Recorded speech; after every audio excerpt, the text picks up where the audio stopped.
चल यमुना गंगा उच्चल जलधितरंगा तव शुभ नामे जागे।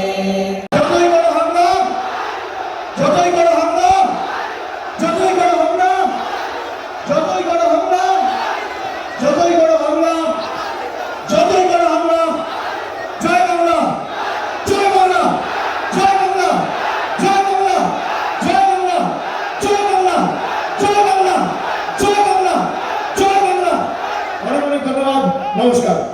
যেমন মাঠে ময়দানেও লড়তে জানে, তৃণমূল পার্লামেন্টেও লড়তে জানে, তৃণমূল সুপ্রিম কোর্টেও লড়তে জানে।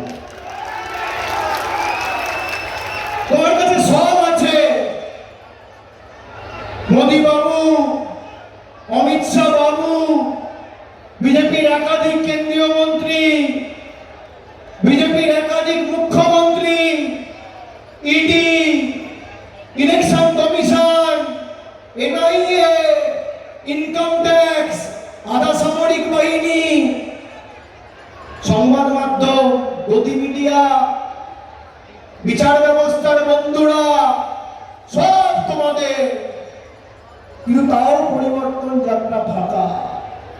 তার কারণ যারা পরিবর্তন যাত্রায় অংশগ্রহণ করবে সেই মানুষগুলো তোমাদের সাথে নেই, সেই মানুষগুলো তৃণমূলের ছাতার তলায় রয়েছে, যারা আগামী দিন আবার চতুর্থবার মাটির বসে সরকার তৈরি করবে।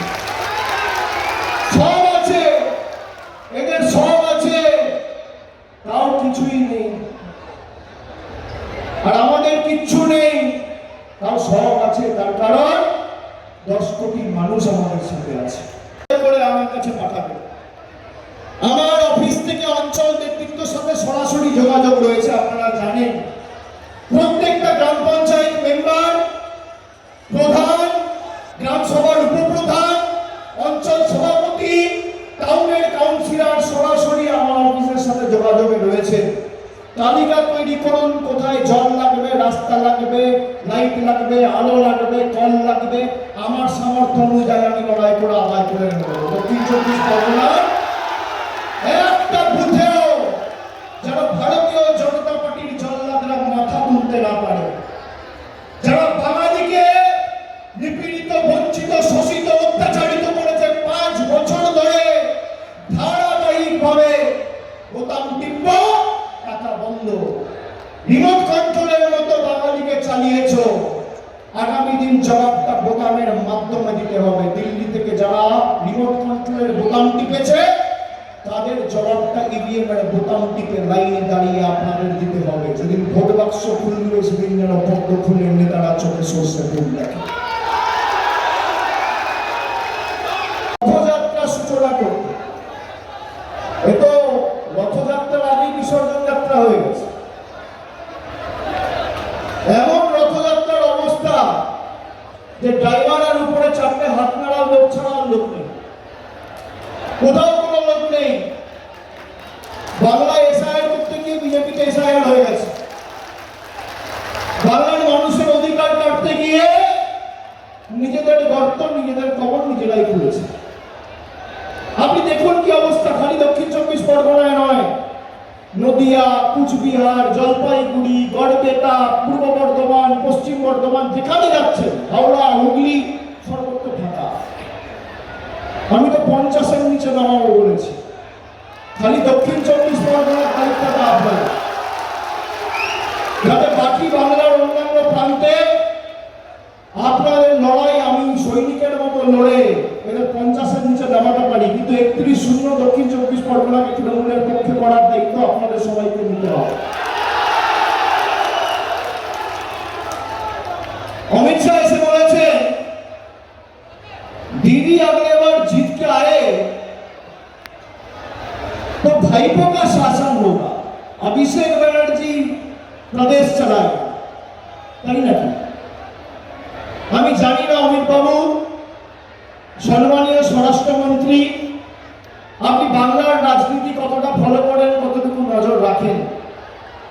আমি 2014 সালে সাংসদ হয়েছি, আজকে 2026, 12 বছর। আমি আজ পর্যন্ত আমার লোকসভা কেন্দ্রের বাইরে আজ পর্যন্ত কোনো সরকারি অনুষ্ঠানে যাইনি। আমি আজ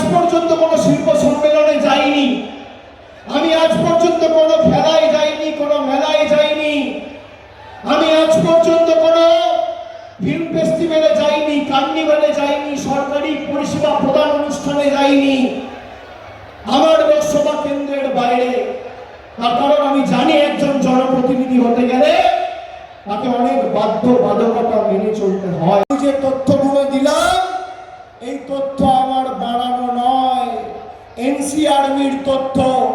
আমি অমিত শাহকে বলবো, আপনি তৃণমূলের পিছনে আক্রমণ না করে দিল্লি পুলিশকে কাজে লাগান, সিআরপিএফ কে কাজে লাগান। কে আপনার বক্তব্যটা লিখেছে তাকে বার করুন, তাকে বার করে তাকে চিহ্নিত করে তার বিরুদ্ধে ব্যবস্থা নিন। আর যদি ভালো স্পিচ রাইটার না পান, এখান থেকে আমরা ধার করে পাঠিয়ে দেব। আপনি যে কথাগুলো বলেছেন প্রত্যেকটা কথা মিথ্যে। আমি যে তথ্যগুলো দিলাম এই তথ্য আপনারা শুনেছেন। এখানে মিডিয়া রয়েছে, আপনাদের হাতে হাতে মোবাইল ফোন রয়েছে, আমার কথা রেকর্ড করছেন।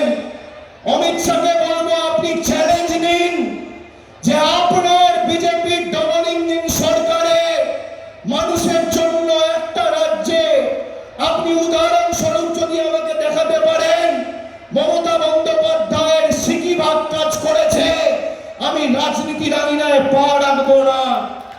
আপনি চ্যালেঞ্জ গ্রহণ করুন, আপনি জায়গা ঠিক করুন, আপনি সময় ঠিক করুন। একদিকে আপনি থাকবেন, একদিকে আমি থাকবো। আপনার পরিসংখ্যান নিয়ে আপনি আসবেন, আমার পরিসংখ্যান নিয়ে আমি যাব। ফোকাটটা করে মাঠের বাইরে বের করে দেবো 10-0 গোল দিয়ে। আপনি মানুষকে মিথ্যে কথা বলছেন যে মমতা বন্দ্যোপাধ্যায়ের আমলে একটা শিশু বাংলায় জন্মালে তার মাথার উপর 77,000 টাকার ঋণ। আরে নরেন্দ্র মোদীর আমলে তার অধীনে যদি একটা বাচ্চা ভারতবর্ষে জন্মগ্রহণ করে তার মাথার উপর 1,44,000 টাকার ঋণ। দায় কার? আমাকে মিথ্যা প্রমাণ করুন, নইলে এই মাঠে এসে মথুরাপুরের মানুষের কাছে নিঃশর্ত ক্ষমা চান। হয় আমার মিথ্যা প্রমাণ করুন, নইলে ক্ষমা চান। আর মানুষ আগামী দিন আপনাদের জবাব দেবে। এতদিন কোথায় ছিলেন? নির্যাতন বা অপরাধের ক্ষেত্রে দেশে 1 নম্বর স্থানে রয়েছে উত্তরপ্রদেশ, 2 নম্বর স্থানে রয়েছে মহারাষ্ট্র, 3 নম্বর স্থানে রয়েছে রাজস্থান। মহিলাদের বিরুদ্ধে অপরাধ বা নির্যাতনের ক্ষেত্রে ফার্স্ট প্রাইজ বিজেপির ডবল ইঞ্জিন সরকার, সেকেন্ড প্রাইজ বিজেপির ডবল ইঞ্জিন সরকার, আর থার্ড প্রাইজ বিজেপির ডবল ইঞ্জিন সরকার। উত্তরপ্রদেশ মহিলাদের বিরুদ্ধে নির্যাতনের পরিসংখ্যান 66,381। মহারাষ্ট্র মহিলাদের বিরুদ্ধে নির্যাতন এবং অপরাধে পরিসংখ্যান হচ্ছে 47,101। রাজস্থান মহিলাদের বিরুদ্ধে নির্যাতন এবং অপরাধের ক্ষেত্রে পরিসংখ্যান হচ্ছে 45,450। পরেরটায় আসি। এবার আসি ধর্ষণের ঘটনা। ধর্ষণের ঘটনায় সারা দেশের মধ্যে কোন রাজ্য সব থেকে এগিয়ে? 1 নম্বর স্থানে রাজস্থান, 2 নম্বর স্থানে উত্তরপ্রদেশ, 3 নম্বর স্থানে মধ্যপ্রদেশ। অর্থাৎ ধর্ষণের ক্ষেত্রে গোল্ড মেডেল বিজেপির ডবল ইঞ্জিন সরকার, ধর্ষণের ক্ষেত্রে সিলভার মেডেল বিজেপির ডবল ইঞ্জিন সরকার, আর ধর্ষণের ক্ষেত্রে ব্রোঞ্জ মেডেল বিজেপির ডবল ইঞ্জিন সরকার। আমি আর সংবাদ মাধ্যমের বন্ধুদের বলবো, আমার মুখটা না দেখিয়ে মাঠের ছবিটা আগামী 20-25 মিনিট দেখাবো।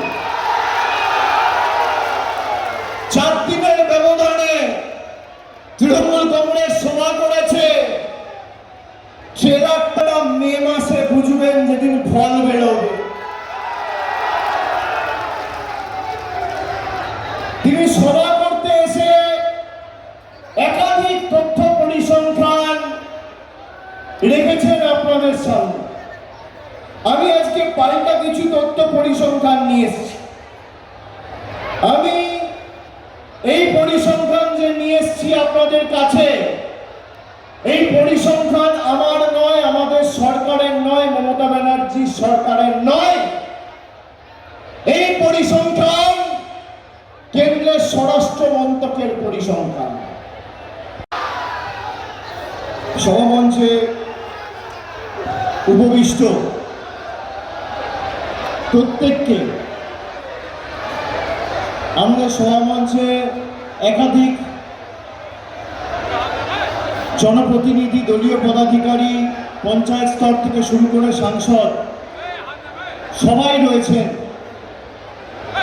আজকের সভার উদ্যোক্তা এবং মূল অনুষ্ঠাতা বা অনুসূচক মথুরাপুর সাংগঠনিক জেলা